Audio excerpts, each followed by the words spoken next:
Hey, Modern Samurai viewers, we are back in the car, out of the park for the moment, but I wanted to just jump on really quick. I was taking an Uber the other day, and I was talking with the Uber driver as I generally do. We were talking about, in this particular case, we wound up talking about business. He was asking me what I was doing, talked to him a little bit, and he had mentioned that he always wanted to be an entrepreneur, but that he had a family, he had a wife, he had children, and that he felt that those responsibilities kept him from taking the risks that were needed to be an entrepreneur. And that's an interesting concept. It's an interesting point.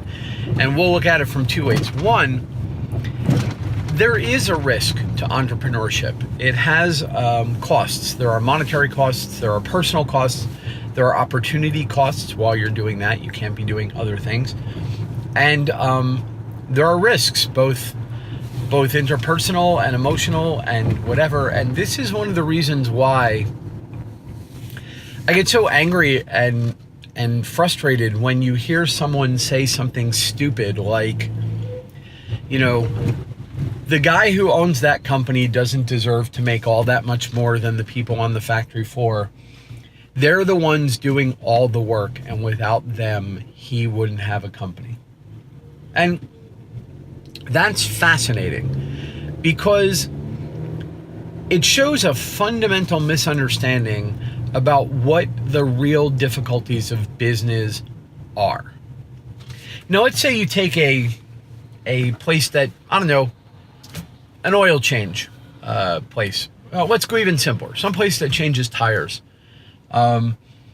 There's a dude, no doubt a hardworking guy, no doubt a very good guy, no doubt a smart guy. And his job all day is he, uses an air gun and he takes tires off of a car and he goes and he puts tires on the car and he tightens up the bolts. And, and he has a skill set, right? He can balance. And this is, okay, on the very low end, it's just, you might get some guys who are just throwing an air hammer around, but on the other end, you're going to get mechanics and tradesmen who know how to take that opportunity to set your car up right. And that's going to define sort of the range of costs for those services. But that guy who may have spent his entire career working for other people, he doesn't own a tire repair shop, nor did he create the job he holds. And why not? And I'm not picking on him, by the way. I have spent much of my life working for other people as well in contracts. So my point is that if the only thing required to operate a tire repair shop was the physical skills required to do the work, then every one of those guys would have his own auto repair company, and he would pay himself whatever he wanted to. But the reality is that that's not the true required talent set to create jobs, to create business, to create wealth. So the guy who employs 10 or 15 mechanics and who paid all the money for the equipment and thus helps employ all the guys that built that equipment and whatever, he has an entirely different skill set. It's not just a matter of, I have an air hammer and I can thus have a successful business changing tires. What about all the accounting? What about all the legal work? What about the guy who took money out of his bank account and rented the building? Whose name is it on the lease? What happens tomorrow if nobody shows up to get their tires changed? Yes, are the employees aren't going to get paid if the company shuts down, but who's the guy who owes 8 months worth of lease work? Who's the guy who's stuck with the bill for the, $100,000 worth of tires? Who's the guy still paying off the loan for all the equipment? Who is the guy who will have the ongoing tax issues? Or if it's a corporation, what about the people who own the stock, who took their money out, put it in, right? So the employee who's getting paid to spend his hour is being compensated for his time, and he's doing work. And yes, the company is making a profit off of that work, but there's a risk there. There's an opportunity that was seized. And if it could be done by everyone, if it was trivial, everyone would do it. And it's not just money. Because I know a lot of guys who started companies who have no money, and they put in their time or they put in whatever else. There's a price that's paid to start a business. And the reason you pay that price is because when it's all said and done, there is a benefit that you will have, which is you're going to potentially make a lot of money. So yeah, the guy that owns, Jiffy Tire or whatever the hell may, if it all works out, wind up making 75 times what the average guy throwing the air handler around makes that year. But then again, he's also employing 80 or 90 people, or 50 or 30, and he's keeping the economy going, and he's providing a valuable service for the community, and he's doing all these things. And if it was up to everybody who had a talent, if that was all it took, then we wouldn't need businesses. But the reality is that there's an aggregation of resources and time and skills that's required. So just because I can write a website doesn't mean that I always had the ability to have a company helping other companies get online, for instance. It's just not the same. It's not the same way. So yeah, so what I was saying about that was, so the guy in my Uber is right? There is a cost, there is a price to be paid to be an entrepreneur, and I can see where he may have decided that that price was too high. But then he went on and talked specifically about how he doesn't have the money to do it. And that is interesting, because that has changed. So I'm going to go and run my errand, and I will be back in a moment, and we will pick this video up from there. And we are going to talk about that. All right, I am back. So when I last left you, we were talking about basically the opportunity cost of entrepreneurship, and we could go into the, you didn't build that craziness of Obama. That's not what we're here for, right?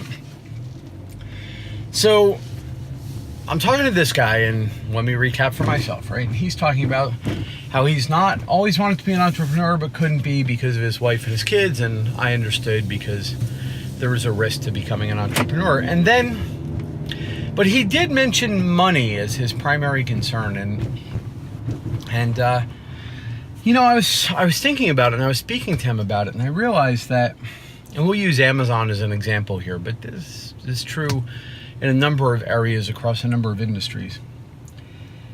The monetary requirement to engage in entrepreneurship has fallen dramatically. Now, obviously, it depends on what it is you want to build, right? If you plan on building helicopters for people, well, you're still going to need a lot of money in a factory and all this, whatever. But for the vast majority of small business, they are usually either service industries, they are small manufacturing, or they are content providers, right? So if you look at historically, what do small businesses do? They built small boutique products. Think the guy that builds furniture, or the guy that's, paint stuff, or the artist who does custom jewelry, or whatever that small manufacturing business might be. And then there are the content providers. These were the people that were, they did lectures, they provided education, they wrote books, they wrote plays, they sang, right? Whatever that intangible product was. And then, so there's small manufacturing, there's content providers, and then there were service providers. And if you take out of those the large but not overwhelming number of those things where physical presence is required, right? So obviously, if the service I provide is building a brick wall, well, I sort of need to be able to travel to your location to do it, and there are costs associated with that. And those costs usually are related to the fact that I have to find my clients from a very small geographic area, or I have to pay large travel costs to transport myself and my equipment there. So take that off the table. Same thing, take off the table those people that only can provide content one-on-one. This and physically proximate one-on-ones. This might be gymnastics coaches, and people that have to physically be present for whatever reason.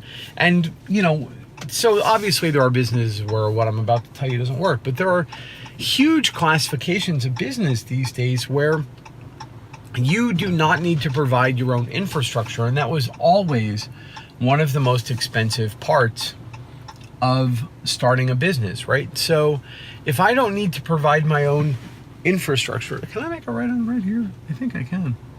I'm gonna go ahead and make a right on red, I think. No, I'm gonna wait. There we go.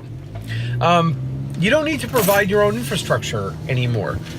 Everything you need, you can contract for almost entirely on a monthly basis. So let's say you build custom jewelry and you want to, you know, you think you might be able to sell that beyond your friends and family. What do you have as an option? You have Etsy, which will provide you with the website, an audience, the e-commerce component, and handle a fair amount of the rest of the overhead for you. You have, and provide you with a community of other vendors. You could sell on Amazon, and Amazon is fantastic, right? It's a huge market with a huge level of trust with its users, and provided you can put a bunch of, you know, maybe you make 10 of these things and ship them to Amazon, put them in the warehouse and open an Amazon store so that Amazon can ship them out for you, so that you can have that little Prime label next to your name. You've got a global market. You're participating in a global market, and you had no e-commerce infrastructure, shipping, warehousing. You didn't have to deal with employees. You don't have to provide most of your own customer service beyond a certain level. You obviously have to interact with your users, but like if they send something back and you have to take it in as a return, providing the RMA is something Amazon will do.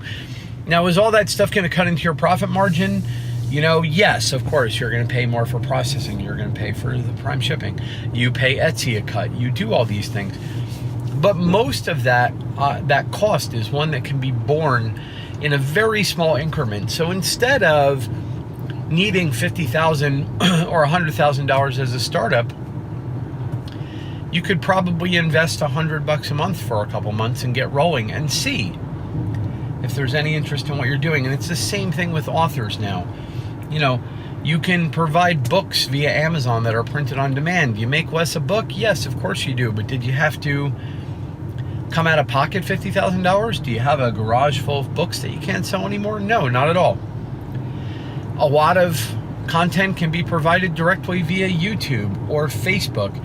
And you can use Patreon for the e-commerce or whatever. So what I was explaining to this guy is that entrepreneurship is not what it used to be, in the sense that you still have a high input on your time and your creativity. And there are, you know, obviously nothing is going to change the fact that he'll spend less time with his children while he's doing it.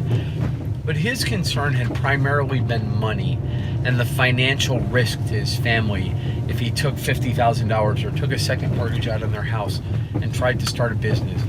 And I explained to him that you don't need that. Yes, you'll make more money when you get to a certain scale, but you can start these days with almost nothing. And I don't think he had realized it. But he was an Uber driver, and that's the thing. I was talking to him, and I was like, when Uber wanted to be Uber, did they take out a loan for X number of dollars and hire like 100 drivers full time? No, they contracted you. You don't hire, you don't put a huge capital cost in up front if you don't have to anymore. You contract on demand, even though it eats into your profit margin. And then as you get bigger, as you can do it with less and less risk, you invest more and more in your infrastructure. But this way, if you try something and it doesn't work, you just bounce onto something else. Anyway, that was just off the top of my head while I ran off to UPS. Take it easy, guys. We will probably talk again over the weekend, and I hope you're having a fantastic Friday.